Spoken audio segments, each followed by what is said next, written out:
السلام عليكم ورحمة الله تعالى وبركاته. كنتمنى تكونوا بخير وعلى خير وفي صحة جيدة.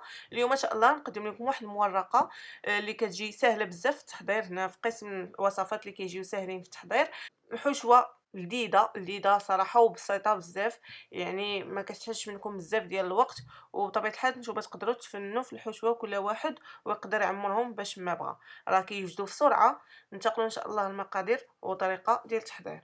في سطح العمل كنديروا شوية ديال الدقيق، كنطلقوا فيه ديك لاباط فيتي ديجا انا موجداها من قبل. حط لكم الرابط ديال الفيديو ديالها في اسفل الفيديو من التحت، تتشوفوه وتبعوا الطريقه ديالته. راه كيجي ناجح بزاف وكيجي مورق بزاف، والطريقه ديالته ناجحه 100%. بالنسبه لاباط فيتي راه تقدروا توجدوها وتحطوها في مجمد حتى الحين تبغيوها، وتخرجوها وتديكونجليوها وتخدموا بها. راه كتبقى مزيانه وكتعاون بحال هاد الطريقه، كتعاون انك تكسب الوقت. من بعد ما دهنت سطح العمل بشويه دقيق، كنحط عليه ديك لاباط فيتي، ندهنها من الفوق والتحت بشويه ديال الدقيق، ونبدا نطلق فيها على هاد الشكل. هنا بالنسبه للعلو ديال لاباط فيتي انا بغيتها تكون رقيقه شويه، ما بغيتهاش تكون طالعه بزاف. كاين اللي كيبغيها تكون مرقه بزاف وطالعه، ما تدلكوهاش بزاف، خليوها السمك ديالها شويه طالع. كناخذوا قطعه ديال البيتزا ولا بالموس اللي كاين عندكم، كنقادو الجوانب، ودابا غنشكلوه على شكل مربعات.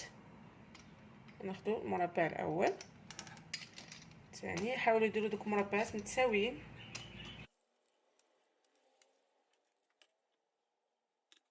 غناخذوا شي كاس ولا اللي كان عندكم دوك القوالب اللي كنطراسيو بهم.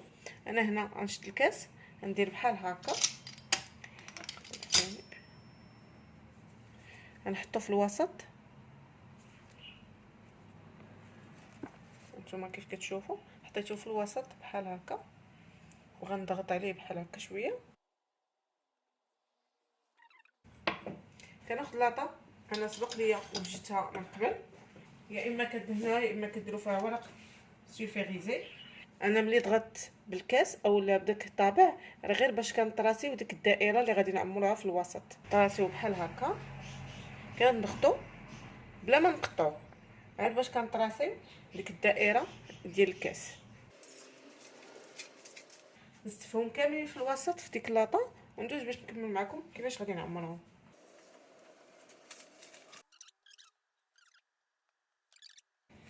من بعد ما وجدت دوك المربعات ديال دوك المملحات اللي صيبت، هانتوما شوفوا كيفاش ضغطت عليهم من الوسط بحال هكا، حيت هنا فين غندير الحشوه.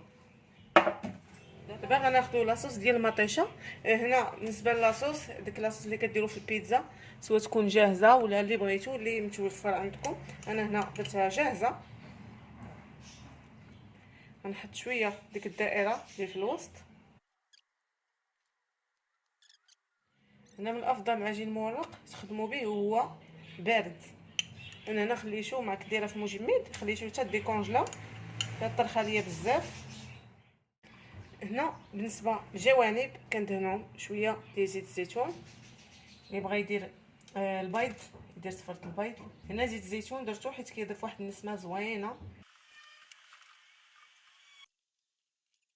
هنا عندي لادان فيمي، قطعته الى قطع مربعه. انا عندي نصيب هنا اشكال مختلفه، وحدين ندير فيهم لادان فيمي، وحدين غنديرهم بالحبق ومطيشه والشامبينيون. غنضيف عليهم مكعبات ديال الفرماج. الفرماج اللي متوفر عندكم، تقدروا ديروا الجبن المربع، تقدروا ديروا داك الفرماج اللي كيكون كيتجبد. ما بغيتش نذكر الاسم ديال المنتوجات.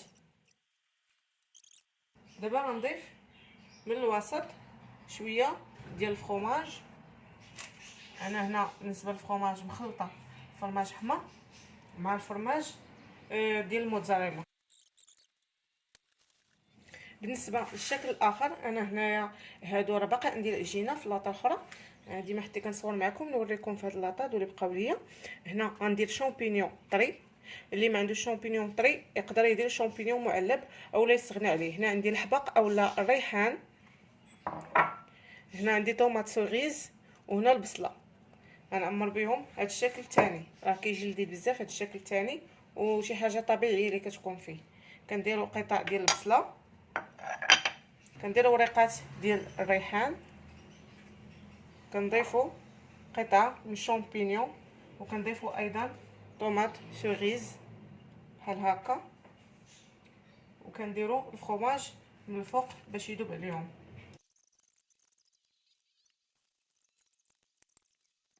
ندير عليهم شويه ديال الزعتر من الفوق، وكذا في النسمه ديالته درت لهم الزرارق في الجوانب. دابا غنحطوهم في الفرن يطيبوا من الفوق ومن التحت. غنقصوا عليهم درجه الحراره 180 حتى يتحمروا لينا ويتورقوا، من بعد نخرجوهم. المراقط اللي صيبنا ها هما وجدوا، شفتوا الشكل ديالهم كيفاش كيجي من بعد ما كيتحمروا وكيتذهبوا، كيجيو مرقين من الوسط وفي نفس الوقت خفاف. ملي كناكلوهم ما كيتقلوش علينا، راه كيجيو غزالين بزاف. والمذاق بطبيعه الحال حتى هو مع داك النسمه ديال داك الحبق وديال داك الزعتر اللي نسمنا به، المنسمات كيضيفوا حتى هما اضافات زوينين دوك الملاحات ديالنا.